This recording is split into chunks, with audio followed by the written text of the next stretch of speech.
करने का अधिकार है। ये डेमोक्रेसी के लिए बड़ा खतरनाक दौर है और मुल्क बड़े नाजुक दौर से गुजर रहा है और वकील सबसे ज्यादा इम्पोर्टेंट कम्युनिटी है इस पूरे देश में। दुर्भाग्य कि एक वक्त था आजादी के बाद हर वकील के कहते पार्लियामेंट का चुनाव लड़ता था, एमएलए होता था।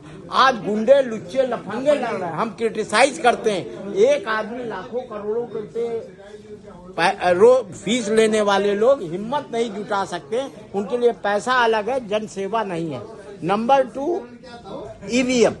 जब आप जानते हैं पेट्रोल को कंट्रोल किया जा सकता है रिमोट से, ये बहुत आम है, तो क्या एक आदमी बाहर बैठ के जो ईवीएम का रिमोट है उसको कंट्रोल नहीं कर सकता?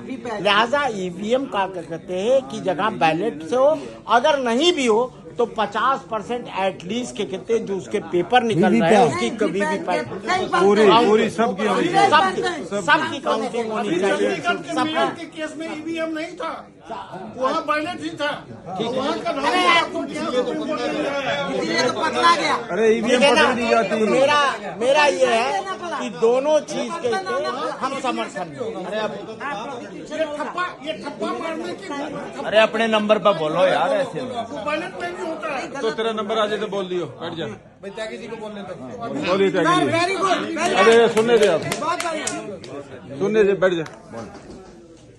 बड़ी स्पष्ट बात है, कल टिकैत साहब ने भी कहा, मैं सहमत हूं उनसे, कि भारत के अंदर जो बड़े बड़े धनकुबेर हैं, बड़े बड़े पूंजीपति हैं, पूरा राज उनका चल रहा है और जो वर्कर्स हैं, पीजेंट्स हैं, गरीब लोग हैं, उन सबको जो है उनके मूवमेंट्स को, उनके इंडिपेंडेंट मूवमेंट्स को कुचला जा रहा है पूरे देश के अंदर। ये जो किसानों के ऊपर दमन हो रहा है, ये उसी का एक हिस्सा है, उसी का पार्ट है।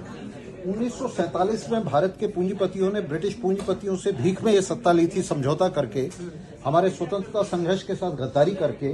मैं नाम नहीं लेना चाहूंगा, उन्होंने सत्ता ली थी और उसके 1947 के बाद जिस किस्म का राज कायम किया है, आज हम बार बार कह रहे हैं डेमोक्रेसी डेमोक्रेसी, हम कॉन्स्टिट्यूशन में डेमोक्रेसी ढूंढ रहे हैं, पार्लियामेंट में, सुप्रीम कोर्ट में।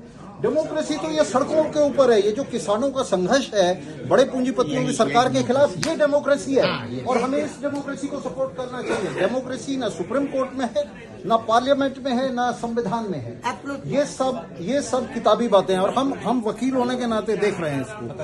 आप देखिए किस तरह से किसानों के रास्ते में कीलें बिछा दी गई हैं, किसानों के खिलाफ ऐसे युद्ध छेड़ दिया गया है जैसे किसी शत्रु देश के खिलाफ छेड़ा गया। तो ये जो सरकार है, ये निश्चित रूप से एक मुट्ठी भर लोगों की सरकार है जो पिरामिड के ऊपर बैठे हुए हैं, टॉप पे बैठे हुए हैं। और मैं नाम लेके कहूंगा तो अडानी और अंबानी और उनकी क्लास की ये सरकार है। और जो आम साधारण आदमी है उसमें हम सब शामिल हैं। हमारी बढ़िया हमारी बार के अंदर भी आप देखेंगे तो एक तरफ तो एक मुट्ठी भर एलीट है और दूसरी तरफ हम आम साधारण वकील हैं सारे। ये स्थिति देश के अंदर है। तो ये जो एलीट है ये आपस में मिला हुआ है, राज कर रही है। जो हमारे प्रेसिडेंट साहब ने अभी बयान दिया, चिट्ठी दी लिख करके, तो ये उसी का हिस्सा है।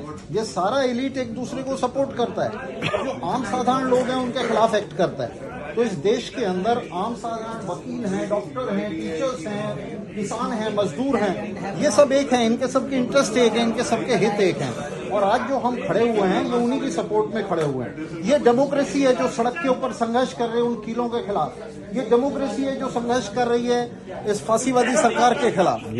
तो ये डेमोक्रेसी है। हम पूरी तरह से इस डेमोक्रेसी को सपोर्ट करते हैं और यहाँ हम नहीं जानते कि ईवीएम में धांधली हो रही है या नहीं हो रही है, लेकिन एक बात तय है कि पूरे देश में ईवीएम का बहुत ही व्यापक विरोध है।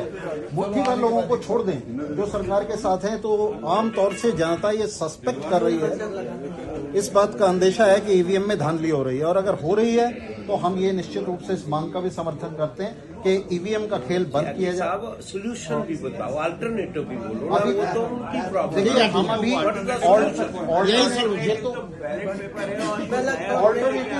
बोलो ना, ओपिनियन बनाते हैं। जी, ये जो संघर्ष है, ये जो किसानों का संघर्ष है, ये जो हमारा संघर्ष है, हम भी ये संघर्ष कर रहे हैं, बोल रहे हैं, रेजोल्यूशन डाल रहे हैं। तो ये जो संघर्ष है इसको आगे बढ़ाया जाए, मिलकर इसको आगे बढ़ाया